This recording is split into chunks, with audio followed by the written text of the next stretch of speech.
Episode के start में हमें बेन 10,000 का हेडक्वार्टर दिखाया जाता है जिस पर इयोन हमला कर रहा होता है। बेन 10,000 स्टाइल से एंट्री मारकर इयोन से कहता है, क्या यार इयोन, तुम मुझसे लड़ने के लिए अकेले ही आ गए। ये सुनकर इयोन को हर्ट होता है और वो ऊपर से अपने चमचों को बुलाकर बेन 10,000 पर हमला करवा देता है।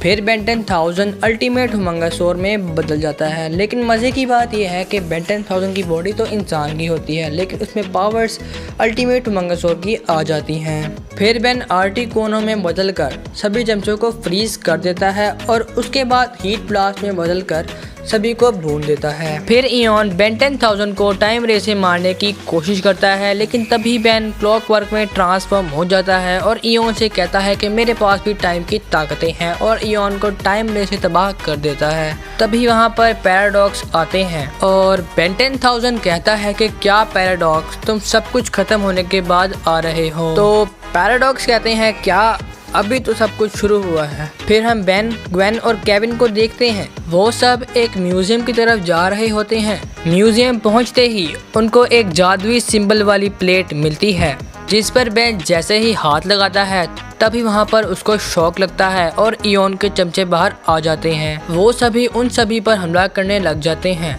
और बेन स्पाइडर मंकी में ट्रांसफॉर्म होकर उन सभी को धोता है। आखिर में वो तीनों इयोन के चमचों को बंदी बना लेते हैं, पर अचानक वो सभी गायब हो जाते हैं। फिर हम बेन 10,000 और पैराडॉक्स को देखते हैं और पैराडॉक्स कहते हैं कि तुम नहीं जीते, तुमने सिर्फ इयोन को अपनी टाइमलाइन के अंदर से रिमूव किया है और खुद के ही पास्ट में भेज दिया है जब तुम 10 साल के थे और कम ताकतवर भी। और यहाँ पर ग्वेन उस प्लेट के सामने अपना मैजिक करती है जहाँ पर उसे अपना बचपन और इयोन दिखाई देते हैं और फिर उसे एक जोरदार झटका लगता है और फिर बेन 10,000 और पैराडॉक्स भी यहाँ पर आ जाते हैं। बेन 10,000 को देखकर हैरान हो जाता है। बेन 10,000 से काफी कुछ पूछता है, लेकिन पैराडॉक्स बेन 10,000 को मना कर देते हैं और कहते हैं कि बच्चों को अपना फ्यूचर खुद लिखने दो।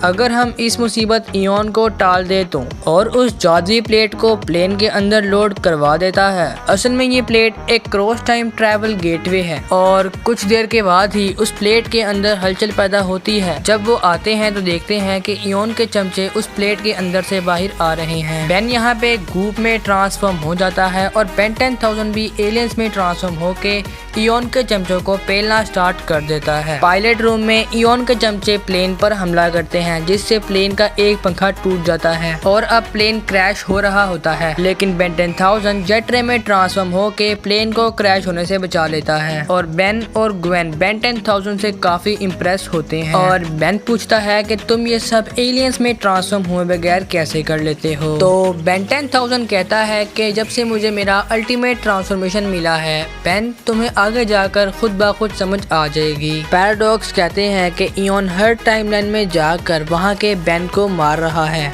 और कहते हैं कि हमें उस क्रॉस टाइम ट्रैवल गेटवे को तबाह करना होगा। और फिर बेन वेबिक के अंदर ट्रांसफॉर्म हो जाता है और बेन 10,000 क्लॉकवर्क के अंदर ट्रांसफॉर्म होके उस प्लेट को तोड़ने की कोशिश करते हैं, लेकिन उन दोनों की ओमनिट्रिक्स पर्पल हो जाती है और वो दोनों जमीन के अंदर गिर जाते हैं। और अब बाहर आता है इयोन जो कहता है मैं आजाद हूँ और वेबिक के ऊपर हमला करता है जिससे वेबिक मिटने लगता है। और फिर पैराडॉक्स बताते हैं कि इयोन की लेजर जिस एलियन पर पड़ेगी वो एलियन हमेशा के लिए गायब हो जाएगा, जिससे गुस्सा होके बेन स्वैम्प फायर में ट्रांसफॉर्म होता है और उसके बाद अल्टीमेट स्वैम्प फायर में ट्रांसफॉर्म होके इयोन को पकड़ लेता है। लेकिन इयोन बेन को चकमा देकर उसके स्वैम्प फायर को गायब कर देता है और अब इयोन बेन को मारने ही वाला होता है कि बेन 10,000 आ जाता है और अपनी मैना पावर की मदद से अपने आप को सेव करता है और बेन को भी बचा लेता है। यहाँ पर ग्वेन और केविन इयोन के चमचों से लड़ रहे होते हैं तो ग्वेन उन सभी चमचों को अपने मैजिक से स्टैचू कर देती है और अब केविन जैसे ही उसका मास्क उतारता है तो देखता है कि वो लोग भी बेन ही हैं। और इयोन कहता है कि मैं अल्टरनेट टाइमलाइन वाले बेनों को मारता नहीं हूँ बल्कि उनकी पावर को एब्जॉर्ब करके उनको अपना गुलाम बना लेता हूँ और जब मैं तुम लोगों की पावर ले लूँगा तो मैं एक इकलौता बेन बन जाऊँगा। और जब वो अपना मास्क उतारता है तो सब देखते हैं कि वो भी एक बेन 10,000 ही है।